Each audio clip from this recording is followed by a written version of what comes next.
They say I can't It's locking us make up. it no more. They And say we're I back. can't Welcome to the Fully Loaded I can't Podcast, make it. episode number 9.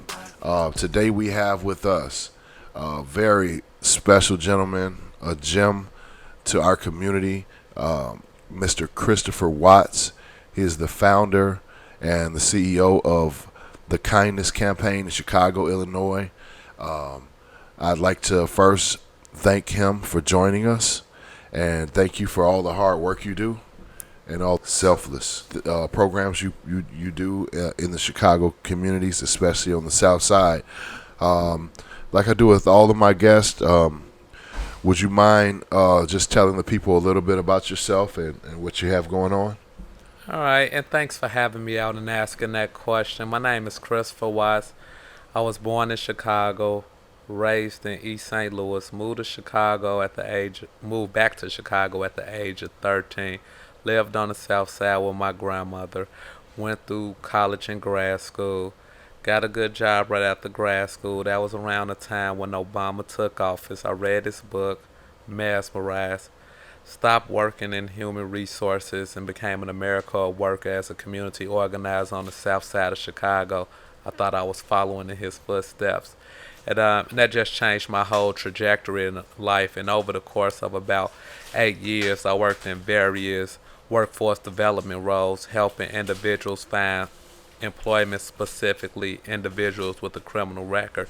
Now, my passion has always been around community organizing, community improvement, but unemployed people are the busiest people in the world, and it's hard to get people to care about their local community, specifically the aesthetics of it, public safety, Yes. eliminating nutrition deficits if they're not working. So I focus primarily on helping people find job while not finding employment, while not forgetting my message of community improvement, public safety, just Wow. being nice to other people. Worked for 2 years as a parent leader with Great Auburn Gresham Development Program. The program ended. Then after that, one of the other members was like, "We were doing great work. I hate that it's ending." And I was like, "Well, what do we need a company for?" And the kindness campaign was imagined, as I call it. And we just started by hanging on corners, doing giving away hugs, high fives, handshakes, smiles, water, fruit, kindness card, cleaning up the community.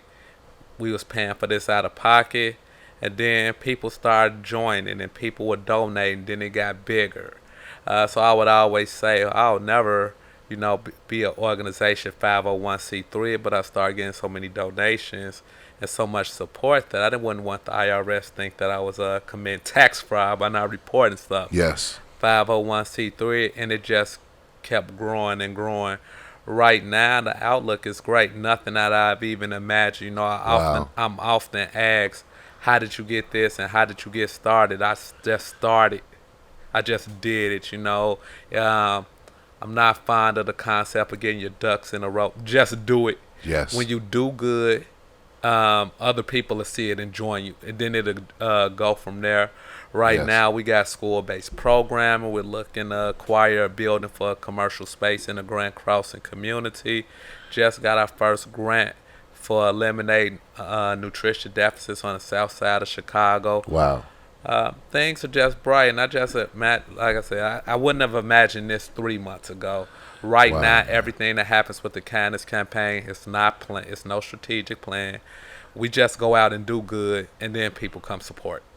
That's amazing, man. I'm so proud of you, brother. And I don't think black men or black women, black people tell each other that enough. I'm really proud of you, brother. Thank you. I'm blown away, man. Like you said, sometimes you just got to do it. You can't wait until everything is perfect and then start. Just do it. Hmm. My father used to always say, if you want to be better at swimming, you got to get in the water. You can't just read books about swimming. You can't just read books about kindness. You go and be kind to people. That's how Correct. you get better at kindness, and create the change you want to see in the world. So the kindness campaign, how long has it been around? Well, on paper per the IRS since March 2017, but we started doing things on our own in the summer of 2014. And Wow. then we 501c3 did in March of 2017. I say we because, it was a group of us. I Yes. just happened, I always tell people, I don't like the word CEO, executive. It's so professional. Everything we Yeah. do is personal, Right. helping people eliminate nutrition deficits, supporting kids to achieve academic excellence. There's nothing professional about that. It's all personal. I just Yes. happen to take the administrative lead with handling all the paperwork associated with that, with like insurance, programming, Yes. banking, taxes, and other regulations. Wow, it's amazing. So you mentioned to me that you guys do a food giveaway on Tuesdays. Yes, so every Tuesday since May, in collaboration and support of Great Auburn Gresham Development Corporation, we have the Auburn Gresham Food Stability Pop-Up. Wow. Keyword is food stability pop-up.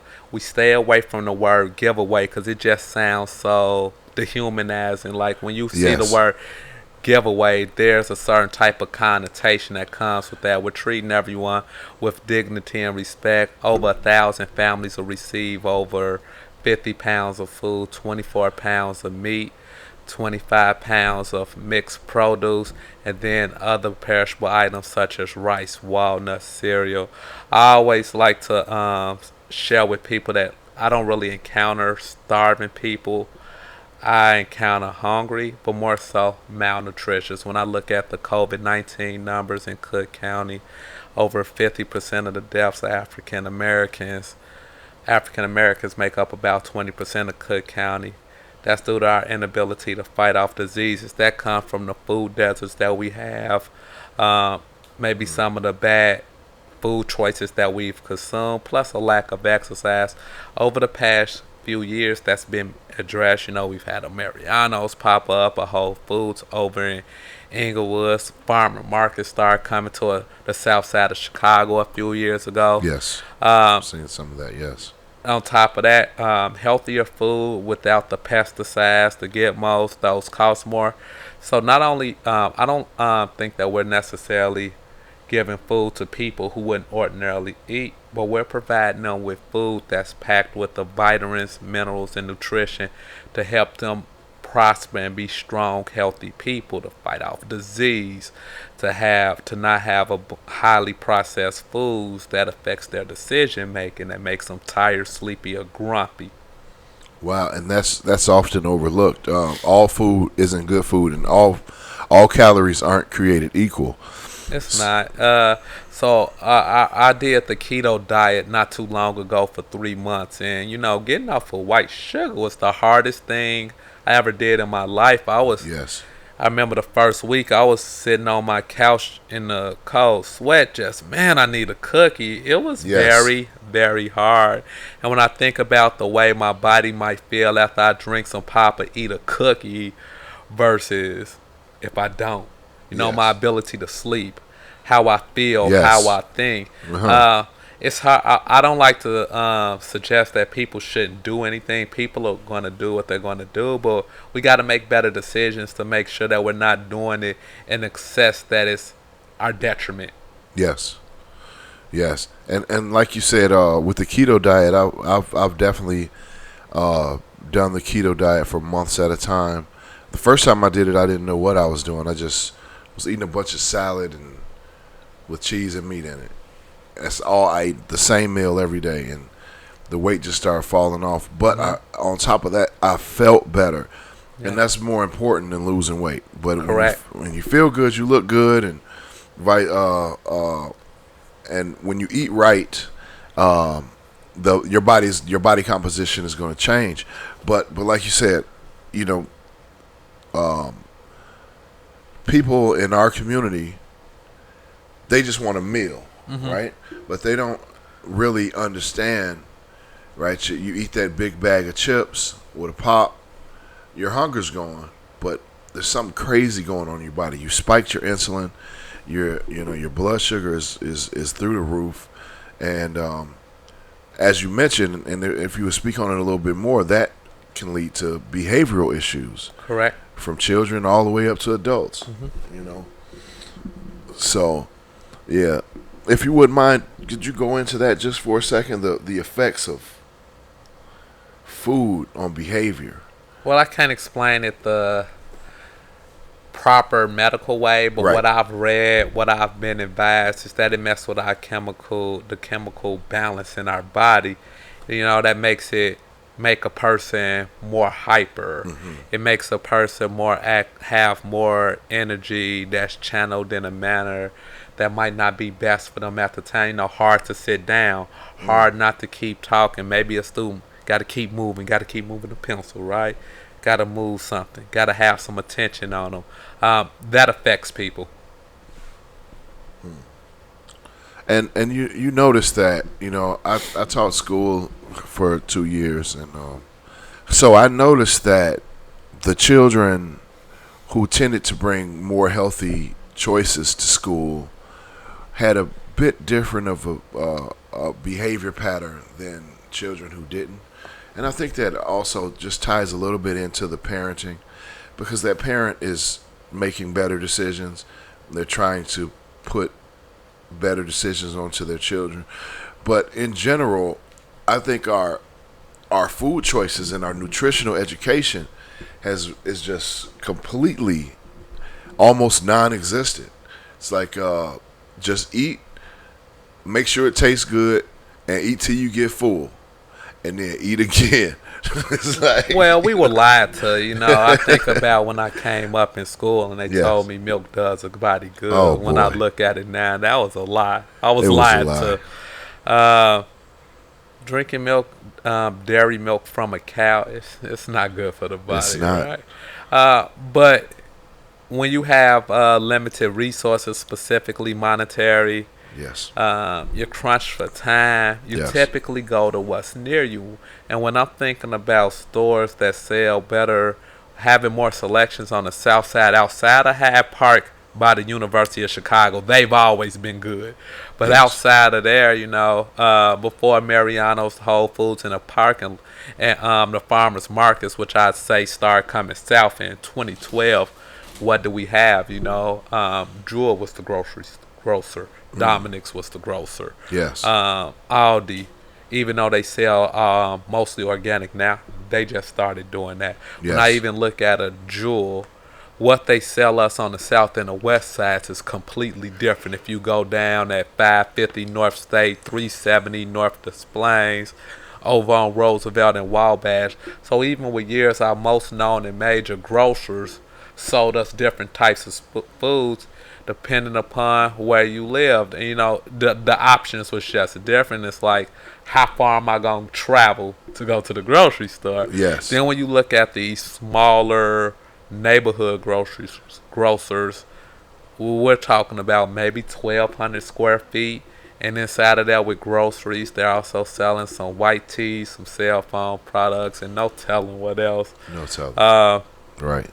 The options just wasn't there. So right now, it's just about educating people. But you also got to know that it's probably gonna happen in moderations. So we can't have these unrealistic expectations. So I always say that putting some spinach in your meal every day will go a long way. Like I said, healthier eating and a little bit of cardio prevents most health problems. Man. Not help you recover. Right. Prevent. Preventative maintenance. It's like if your engine, if one of the cylinders is bad, and then you try to change the oil to fix it, it's not going to fix the engine. And I see a lot of people who are sick scrambling to nutrition, and it can help. If you're, for instance, like in a later stage of cancer, nutrition can help, but it's not going to miracle cure everything. Like Yeah. running to the doctor's Sabi diet, which there's a lot of good information there, but do your own research. I don't feed into the hype, but whatever the nutrition is, it can help when you're really sick. But like you said, Christopher, It's for preventative maintenance. You know, And preemptive. You got to yes, be preemptive. You got to yes, be preventative. You don't yes, want to start eating healthier after you've had a heart attack. After that heart right, attack, your heart is already diminished and it's yes, greatly, less. We want to do it now, but like I said, I always want to emphasize. I'm not saying don't eat fried foods, right?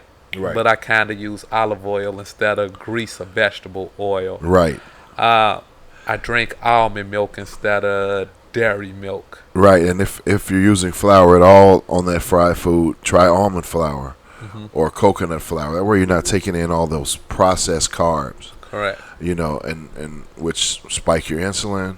You know, make you store fat and make you a little bit crazy, if you ask me. So, nutrition.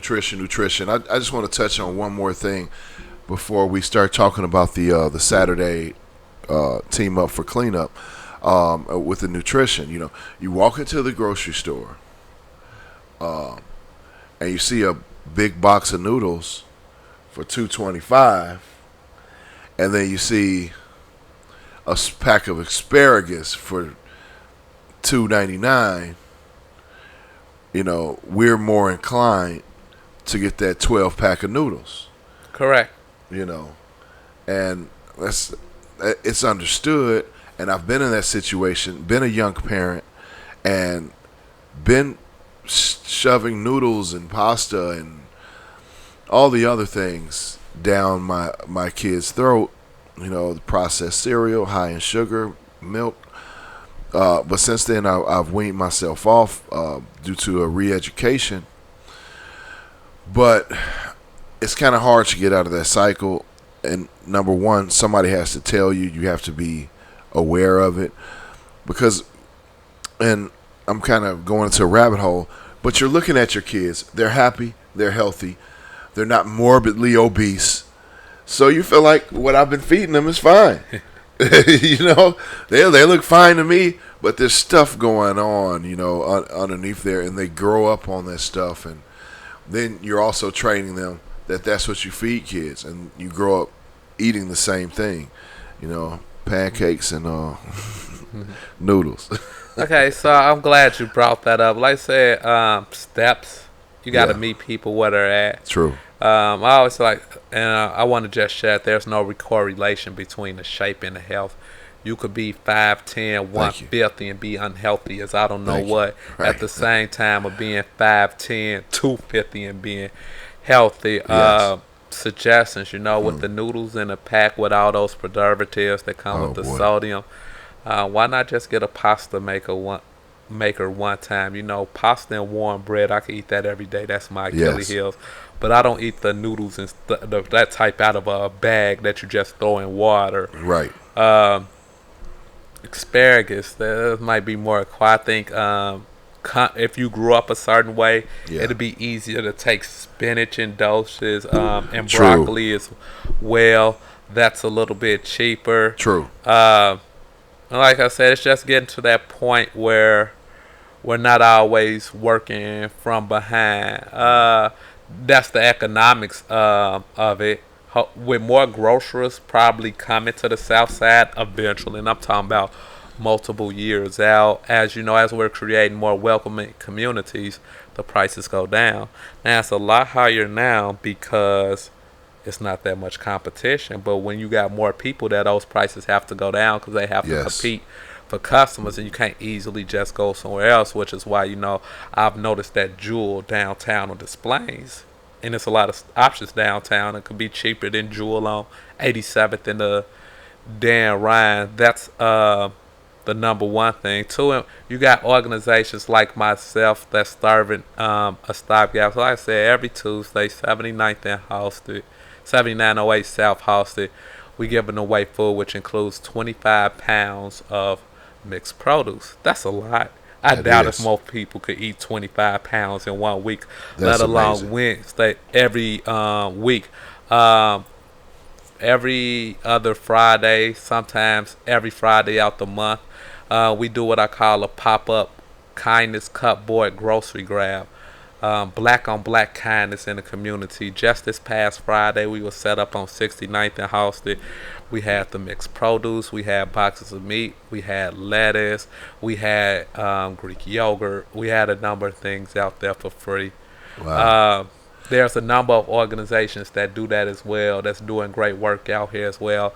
It's just knowing who the organizations are, following them on social media and knowing when they're going to pop up, because, it'd be nice to be able to give people a 1 or 2 or 3 week advance notice, but we typically don't get it. So I've literally gotten calls at 9 a.m. say we just got a freight liner in, can you come get it?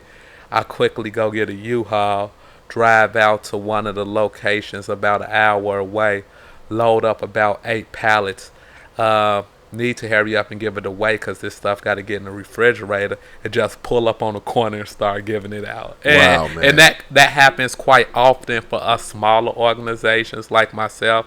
The bigger organizations could get those memorandums of understanding. They know, hey, every week or twice a week on these days, we going to have this. We going to have this amount of stuff. But us smaller organizations, we many times we just get a call and we just gotta respond very fast. Wow, that's amazing. I caught that. You said black on black kindness. Yes. I really like that. That has a nice ring to it. You came up with that? So I saw someone else say black on black community service, and since we're the kindness campaign and it's only one word. Oh man, that rolls black real on black nice. kindness, That's a hashtag, man. It is. I'm actually gonna start using black on black kindness, especially with everything that's going on with the civil demonstrations. The counter to everything is always, what about black on black crime? Even though it's the deflection, it's irrelevant. So if we're going to talk black on black, let's talk about the black on black kindness. Most of the community is not out here killing other people. No. We're talking about less, not even a percent that could round up to 1. Right. So let's talk about the black on black stuff that people are out here doing every doggone day. Wow. That's awesome, man. And I like how you said that less doesn't even round up to 1%. I know, all of my family and friends and even extended family and their extended family, we only got maybe a couple knuckleheads that are running around doing crazy stuff. Mm-hmm. But other than that, like you said, 99 point. But they typically go to jail, right? Yeah, they do. Like, so I just had a sparring with someone a few days ago about this, talking about, well, why aren't you so vocal about the quote unquote black on black crime, even though it's no such thing. Right. As when a police officer kill a black person, we won't, there's this so-called no snitching culture in the community. So I had to ask the person, well, do you know a killer that's not in prison? And they said, no, I don't either. Like, the people I know that's killed someone go to jail. The black people that kill other black people on camera that people outrightly see, they go to jail. Right, because the police officers that kill black people even on camera, could shoot them in the back unarmed while they running, they don't go. They're not going to jail. And that's the issue. If there's no consequence, as long as we have crime, we'll always have cops. But the deterrent to doing certain things is, well, you're probably gonna go to jail for 1, 3, 5 years, maybe even the rest of the life. You might miss your kids growing up. You might miss the best years of your life, your 20s, your 30s, your 40s. You're gonna be away from people, but that doesn't apply to everyone. And therefore, what's to stop the opposite side from doing that? Like I said, black on black kindness. It's when someone says something to me about black on black crime, let's talk about the black on black kindness. Yeah, that makes a lot of sense. And if you think black on black crime is the cause of all of this, you really need to read some Malcolm X, read some Dr. Amos Wilson, read some Dr. Bobby E. Wright. And I'm saying read those things because we couldn't even begin to scratch the surface of the root cause of all of this. Yeah, we know slavery.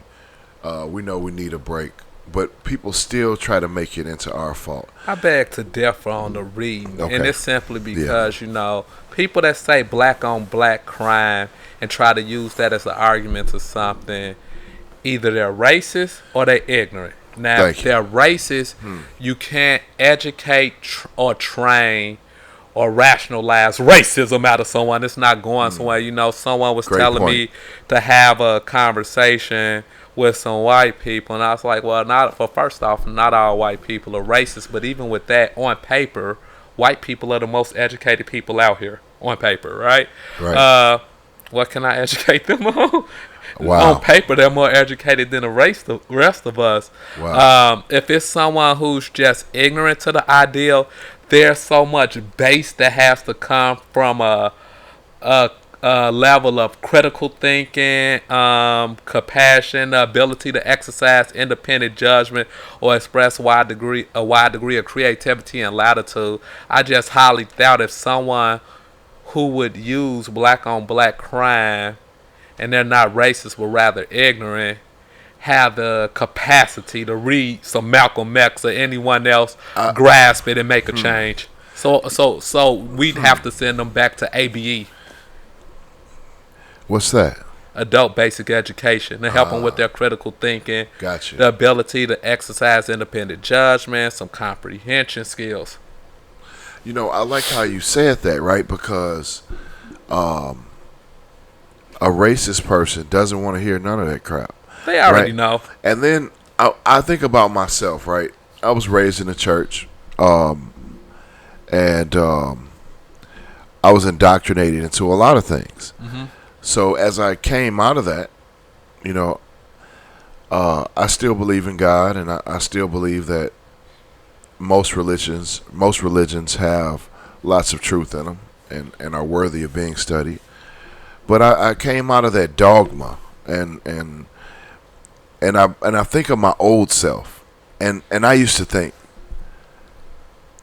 honestly used to think, if somebody is sitting on the corner begging, they need to get their lazy ass up and get a job, right? That was I thought that, right? So as I learned, a lot of these people deal with addiction. They're dealing with mental illness. Some of them are dealing with mental retardation, and there's a lot going on there.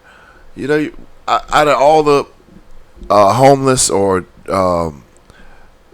disparaged population that you might come across, I don't know, I'm gonna make up a number. Like 1 out of 100 probably just lazy. The rest of them got issues going on that they've had to deal with, that have been placed upon them.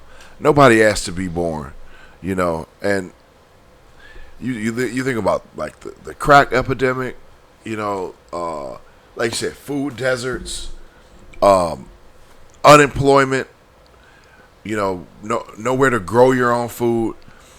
Our entire society is flipped on its head right now, and you're telling people to act normal.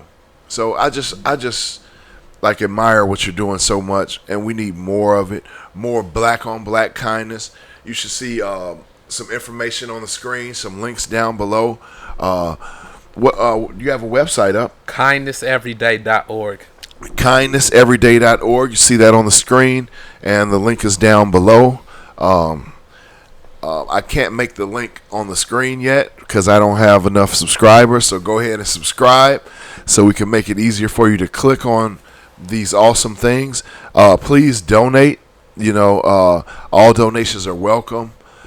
If you have $1 on up, 50 cents, come on, anything helps. Allow me to offer a perspective Yes. on the conversation about the homeless. Two things, and Thank this you. comes from anecdotal experience as well as data out there. I worked Yes. for a number of community organizations on the south and the west side. Outside of that, the Kindness Campaign daily taking food out to different tent cities, Lower Lacka, Lower Randolph, along the lakefront, Harrison in California, 71st, under the viaduct, the police stations. About 40% of homeless people actually work. So True. The issue is not that they're too lazy and won't get a job. They Right. just don't make enough money to actually get somewhere to stay. And sometimes it's not even the money. There's other issues that keeps them from doing that. Sometimes it's a credit check. Sometimes it's a criminal records check. And Thank you. I said failed to criminal mention that. conviction could have been 20 years ago Right. for drugs. But there's EEOC guidelines for considering backgrounds with employment, but there's absolutely none for housing. So no matter how long ago it was, how old you, anything like that, uh, they could just exclude you from housing. And that's Wow. for rent, not from purchasing. So Wow. if you're obtaining a mortgage, and that's a little harder to get, and some people need to actually rent to save the money so they can actually get a mortgage. They can't consider your criminal status when determining your eligibility to get a bank product for a mortgage. Secondly, some homeless people that sleep on the streets, and this comes from my experience of actually going inside shelters, they sleep on the streets because it's safer and cleaner. Oh wow. So I've seen Wow. some shelters, in service, maybe going in there to donate. Yeah, I think I would have opted to just sleep in a tent under the viaduct. Wow. It's cleaner, it's quieter. I get a little more space. Uh, I don't have to be in by a certain time. Some people, I might not have to participate in some of the programming, so some of the shelters may require you to participate in groups or religious study that you may not want to partake in. True. Some people are just going through bad times and I just want to sleep somewhere, and I don't want to have a bunch of conversations. I don't want to do a bunch of paperwork. Just leave me alone. Things Right. aren't going well for me right now, or I literally wouldn't be here. And when I think about that, I want to double back to the grocery grab / food stability pop up. I'm proud that when we do our grocery grabs, we don't ask people for ID. We don't inquire about their citizen status, their family composition, how much money they make, no residency requirement. We just give it away. The kindness campaign ignites the pure quality of friendliness, being considerate, by engaging in acts of kindness. It's none of my concern. Um, Right. how many kids you got, how much money you make, if you're a citizen, if you speak English, that's not going to affect me being kind to you. That is so irrelevant here. And that's not necessarily like I know in the city, some places or organizations may limit services or goods based upon geographical location that's on your ID resume. I'm Yes. not saying that they shouldn't. I'm just saying that all of us out here don't do it. I hold up the sign that says no questions asked. Wow. No questions. Grocery grab mean whatever you grab, you keep. Just get it. No questions asked. That's beautiful. I was just actually working at the night ministry in Chicago, and on the surface, when I applied for the job, I expected one thing. When I came into the job, it was a completely other different ball game. I came in with I was full of fire. I wanted to help as many people as I could, and then there was just this suspicious, judgmental culture that I had to deal with.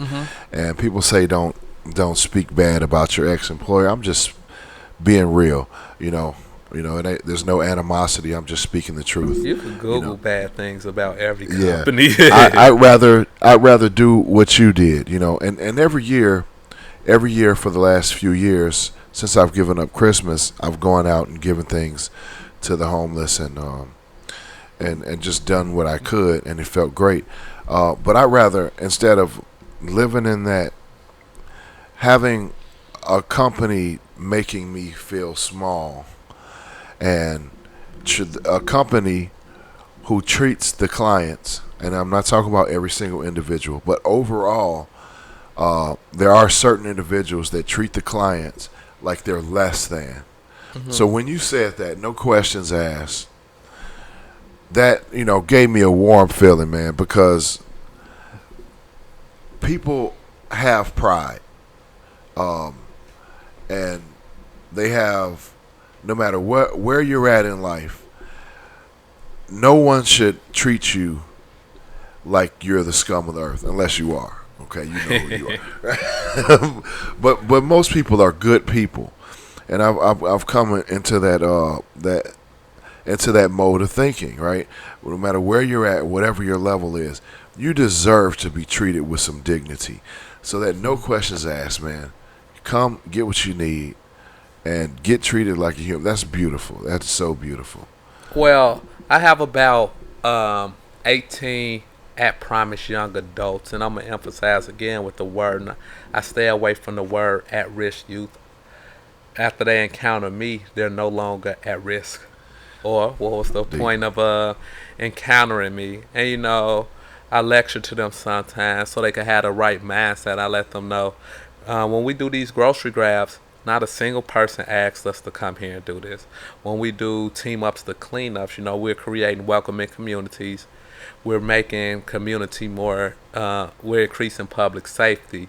To increase public safety, it has to be done in the public where people can see you.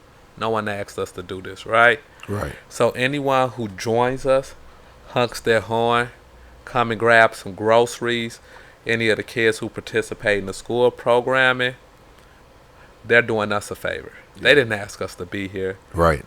This it's nothing professional about those things. It's nothing professional about not living in a safe community, not having certain types of food, not having the platform you need to achieve a certain level of academic success. It's all personal. Wow. The professional part is the paperwork that somebody else do at a later time.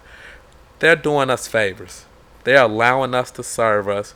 We're here serving them because we clearly saw that it was an issue, and this could help people, and this could make things better. I always say, and part of the reason I've pushed the kindness campaign so far is never again will I say, well, why don't somebody do this, or why don't they do it like this? That just means I'm not doing it.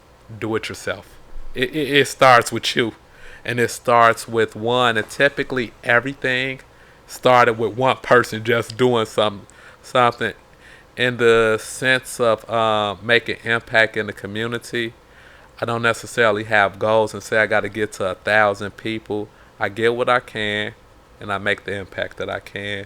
So we'll set up and go out to serve 1,000. We'll set up to serve 200. We'll set up to serve 50. I wouldn't care if it was 10. Yes. Beautiful. Wow, man.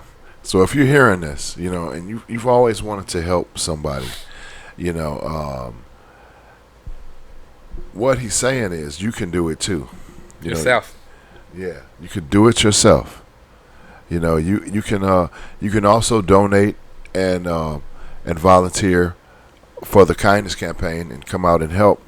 But if you have logistics problems, you got a little extra food in your house, don't let it spoil. Give it to somebody. We just walk up and hand it to them. Like I always tell people, they'll be like, "Can I donate? I got a couple 3 bags of groceries." Me, I'll be like, "Oh well, if you driving down the street and you see someone, just give it to them. That's the kindness campaign. Just give it to them." There we go. If you think your neighborhood is unsafe because of a vacant lot and the bushes and all the trash out there, and it's go cut it. Go clean it. Yep. Obviously, the property owner don't care about it. They Obviously not. Go do it yourself. Just go do it. Yeah. And I promise, I bought a house a couple years ago, and I was going out there picking up the trash 3 or 4 times a week. Now it's down to 2 because people have stopped littering as much. But I've noticed the block north on 72nd Street. A family over there go clean up a couple blocks down that street and under the viaduct. So when other people see you do stuff, they start doing it. So Right. I always tell people, please don't keep quiet when you do good things. I'm not saying do what I call poverty pimping and say, here's some toys or some food, smile and take a picture. Right. I try to stay away from dead on pictures that show someone's face. But Yeah. I always post, I text it to people. People like, Chris, you emailed it to me, you texted it to me, and you posted it on Facebook, Instagram, and Twitter, man. I got enough Right. of it, right? I'm doing YouTube videos now. I Right. want to make sure you know. because I think that you should do it too, and we're more inclined to do things that we see those that we trust the most. So I like to call that a sphere of influence doing. Like, dang, well, if Chris is doing this, I could go out here and do this as well. Right. So that, like, with cleaning up the neighborhood, there's an analogy that's often used that I can't think of, but I'll just use the cigarette butt on the floor. So if you walk into a room or somebody's house and there's cigarette butts all over the floor and trash, if you light up a cigarette, you're gonna throw it on the floor. So if you come on that block and it's absolutely beautiful, you'll be less inclined. You're gonna look for a garbage can. Some people won't. They'll still throw it out the window, whatever.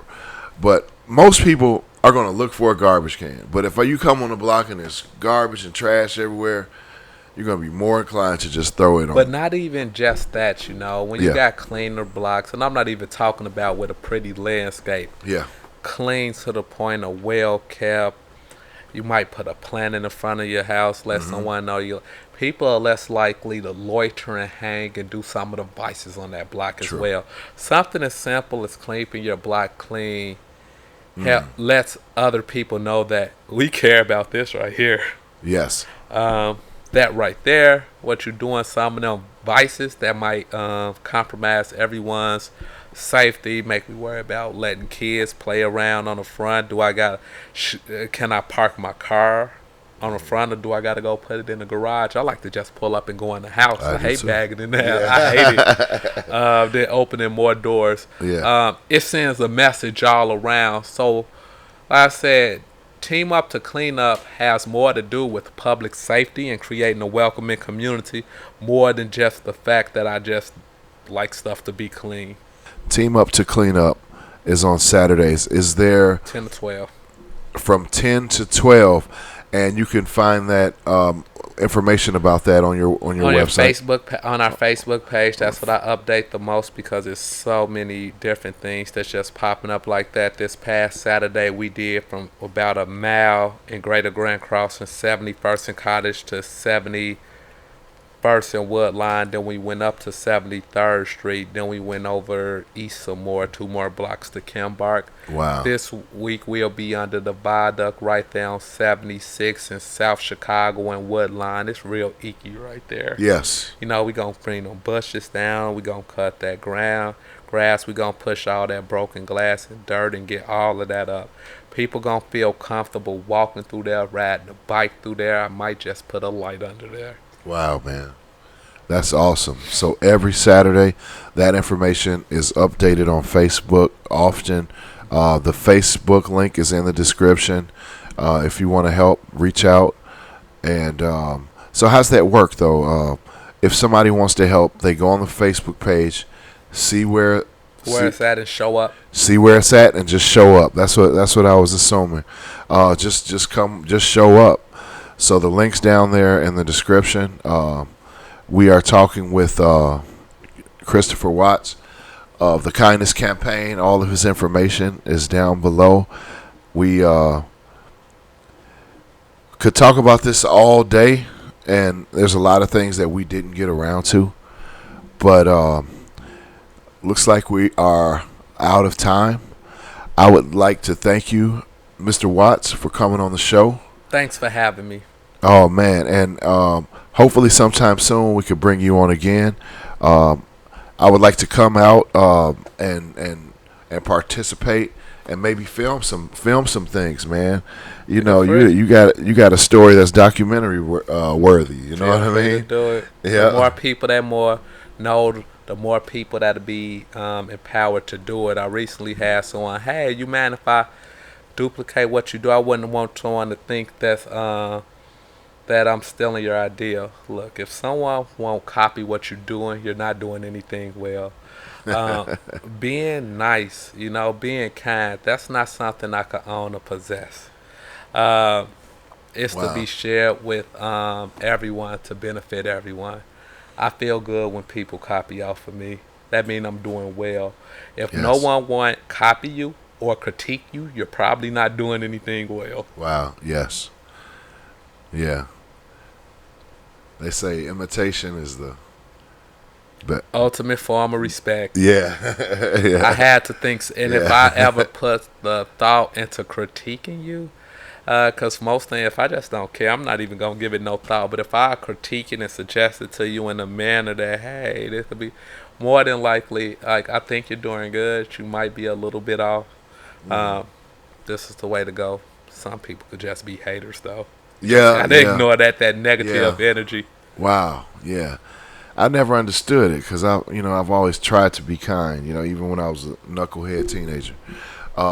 So in closing, what does the future hold for your organization?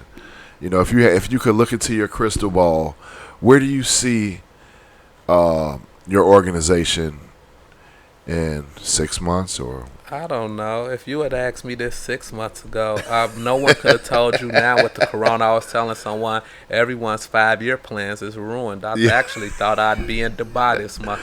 Oh man. That's what I thought Yeah. 6 months ago. Who knows, right? What I hope, right? I just hope to have impacted more people and made more impact in communities. I hope 6 months from now we have our impact center. We're looking to acquire some space to serve as an office where we could do more things out of and have a launching pad. Yes. More people come out, more support. All right. That's, and the impact is seen in the community. So we want to see people healthier, right? We want Yeah. to see the communities more welcoming, where people are comfortable walking around, riding their bikes, having people over. We want the local school to feel like they have the resources and the support necessary. Wow. It's all so important. All so important. Wow. That's changed for you right there. Mhm. And we didn't get into a lot of things, and look forward to another episode with our special guest Christopher Watts. And the kindness campaign is going on, and you see the website up above. Down below you can click on it and get active in your own way. Like just do whatever you can to be the change in the world that you want to see. And you don't, like we were saying about earlier in the show. Don't wait. You don't have to wait until everything's perfect to do something. Nope. Like, You will never do cross the street if you keep waiting. it. Never. Just Do it. yeah, Figure it out just when go. you get there. Yep. There's no definitive map. I never used the business plan. Yeah. I didn't go do a bunch of research. We're doing this because me and the core group of outstanding partners, we're doing this because this is what we want to do. We can do what we want to do. It's our money. Yes. It's my Yes. money. Yes. Okay. Once again, thank you for being on, and gonna play some music on the outro, and look forward to talking with you, working with you, and having you back on the show soon. It's not the last time we're gonna talk, brother. All right. Guaranteed. All right. Fully Loaded All Podcast, my travel, morning stuff. and we are out. From hood to hood. They say I can't It's locking us up. make it no more. They say I can't. I can't make it. They say I can't. Making in this ghetto. Tripping, They say I can't. grinding, When the Lord's around me. money, They say I can't. straight from the Living in the slum. side, living die. They say I can't. No I change. can't make it. I came from the bottom when I moved to the top. Came from my mama Wu, the king of the crop. You come to the ghetto and you probably being shot. My nigga from the ghetto usually getting shot. 6 feet deep in the grave when you ride. That's when your homies come to. That's when your homies come to. Where's the loyalty? Yeah, I guess you just forgot. Don't care when you in the box. Another murder in the hood, just another plot. Takashi 6ix9ine, now you locked. Emergency, killing me, courts felonies. Cops trailing me, I sworn to murder me. Who's to blame? Hoping they would change. When you real nowadays, you a lame. Gotta pop pill, promote the zane. Money on my mind, the folk fame. I love this game. They say I can't. I can't make it. Making in this ghetto. They say I can't. Grind. When the lose around me. Money. They say I can't. Straight from the Living in the slum. side, living die. They say I can't. They say I can't Make it. Society, the game surrounded by cocaine. Pressure bust, pipe, tears, funeral rain. Mother, child, birth, another son, like claim. Drinking night train, trying to flush away your pain. Thoughts conceiving another child, it's insane. Eternity rest, victim of this gang bang. Who believe in the church, even in the coffin? Why the homeless can't stay, always looking for offering. Heart to pray, no escape, your sin can't run away. 4 attempts on the murder, a burglar holiday. Dreaming with the fake tissues and kisses from wicked women. Out of feelings, growing villains, we living, nobody healing. Hell on earth, homie, gotta use your mind. Heaven or earth, depend on the word you define. Ain't it about color, you're so resonating inside. Coinciding the truth, the evil design. Why? They say Why? I can't. I can't make it. Making in this ghetto. They say I can't. Grind. When the lose around me. Money. They say I can't. Straight from the Living in the slum. side, living die. They say I can't. They say I can't Make it.